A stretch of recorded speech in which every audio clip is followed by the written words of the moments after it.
Back to Ultimate Politics. Thanks for tuning in here on Mile High Sports Radio 1510 AM. I got my buddy here, Steve Balboni, and he is a certified blogger extraordinaire. Steve, welcome to the show.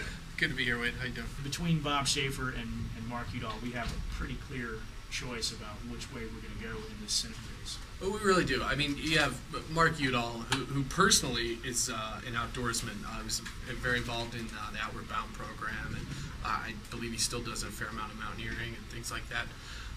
And then you have Bob Schafer, who does a TV commercial and puts a picture of what's supposed to be Pikes Peak, and it's a picture of Denali in Alaska. So yeah, Bob doesn't even know our mountains. Yeah. But beyond that, I mean, beyond just the personal side of it there, just from a policy perspective, I mean, you have Mark Udall, who's been a champion of alternative energy for quite some time now. He's been in Congress, whereas you go look at Bob Schafer's record when he was in what is now Maryland Musgrave's seat up in the 4th Congressional District. As soon as he left office, he went to go work for the oil companies. So, I mean, we know where his bread was buttered, as they say. Oil companies themselves are making $300,000 a minute. That's what they made in the first quarter. And ExxonMobil's made $5 million an hour in the first quarter. And you could say, look, we've had oilmen, 2 Texas oilmen in the White House for the past 8 years, and gas went from $1.40 a gallon to $4 a gallon. And the oil companies are making record profits. And does it really make any sense to continue down that same failed path? I mean, we see what the outcome is. We've had 8 years of this. So do we want more of this, or do we want to try and find a way to get out from underneath this drill mentality? What's taking them so long to recognize the tremendous business and economic opportunity that there is for the state, for farmers to lease some of their land, to have a windmill put on it?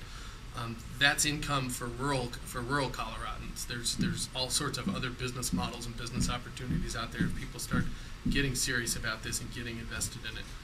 If we're smart here in Colorado, everybody needs to get on board with going in a new direction, and that doesn't just mean voting in a new direction. It means embracing new job opportunities, because, hey, it doesn't take a genius to figure out that the economy is not doing well. We've got some pretty clear choices nationally for the presidential candidates. McCain has said that, you know, in many respects, he's a lot better than some of the other Republican candidates who are running for president, but I don't believe he's really going to totally go in a new direction as far as oil or the war or taxes.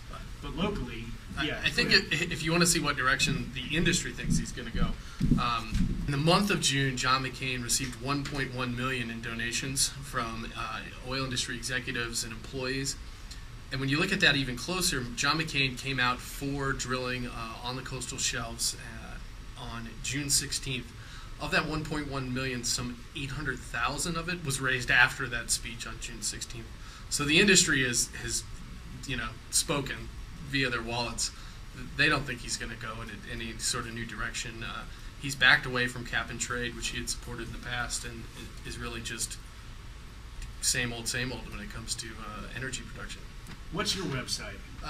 My blog is Steam Powered Opinions. That's all one word. Steam, S-T-E-A-M, poweredopinions.blogspot.com.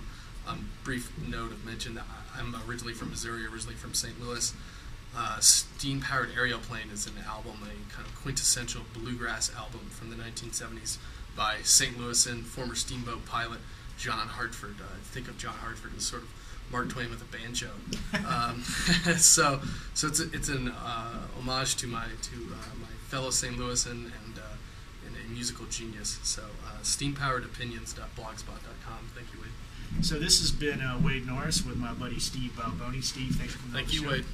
And this is Ultimate Politics on Mile High Sports Radio, and we'll see you next time.